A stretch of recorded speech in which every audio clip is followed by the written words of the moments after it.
Olá! A nossa mensagem de hoje vem de 2 Crônicas, capítulo 14, versículo 1 até o 4, e diz o seguinte: Quando Abias morreu e se reuniu a seus antepassados, foi sepultado na cidade de Davi. Seu filho Asa foi seu sucessor. Houve paz na terra durante 10 anos. Asa fez o que era bom e certo aos olhos do Senhor seu Deus. Removeu os altares estrangeiros e os santuários idólatras, despedaçou as colunas sagradas e derrubou os postes de Azerá. Ordenou ao seu povo de Judá que buscasse ao Senhor, o Deus de seus antepassados, e obedecesse às suas leis e a seus mandamentos. Essa história do rei Asa, ela é muito importante porque muitas vezes na Bíblia a gente vê Deus cobrando e exigindo que Israel fosse fiel e que eles parassem de adorar outros deuses e que eles adorassem somente ao Senhor, e Deus cobrando fidelidade.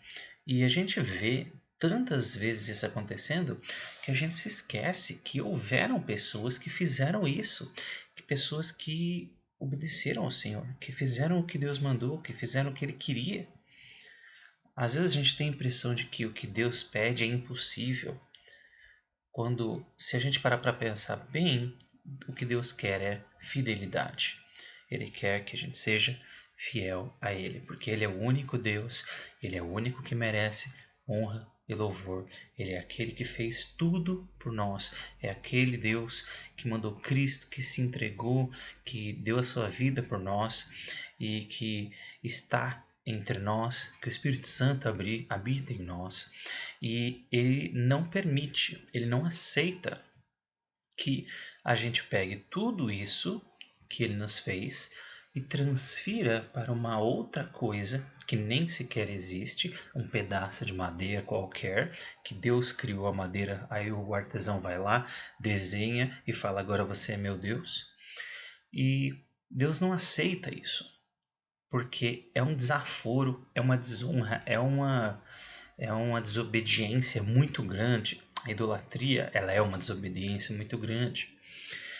E é legal ver uma história de alguém que fez isso. Alguém que fez a coisa certa. Alguém que foi fiel e adorou e louvou a Deus e fez as coisas do jeito certo e acabou com a idolatria e chamou o povo para adorar junto com ele, para fazer a coisa certa.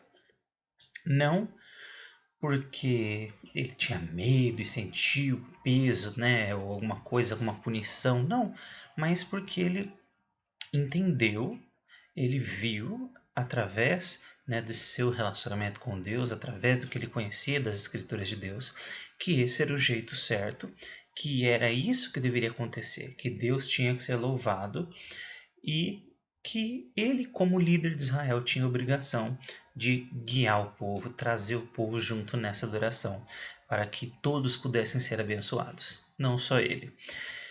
E a gente vive numa época de líderes muito corruptos e pessoas muito desonestas, e parece quase fantástico, parece quase uma fantasia quando a gente ouve uma história de um que fez algo bom, um líder que realmente foi bom e fez coisas boas para o povo, e o povo foi abençoado por causa dele. A história, principalmente a história humana, porque ela não se importa muito com a parte espiritual. Na Bíblia a gente vê isso, né? Mas quando a gente olha mais os livros de história, a gente não vê essa nada disso. A gente não vê falando assim: olha, esse líder foi muito bom, graças a ele, isso é raríssimo, né? Então é um alívio quando a gente olha e fala assim: nossa, é verdade.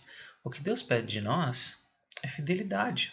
O que Deus quer de nós é que a gente o obedeça e que nós louvemos Ele, porque só Ele merece todo louvor.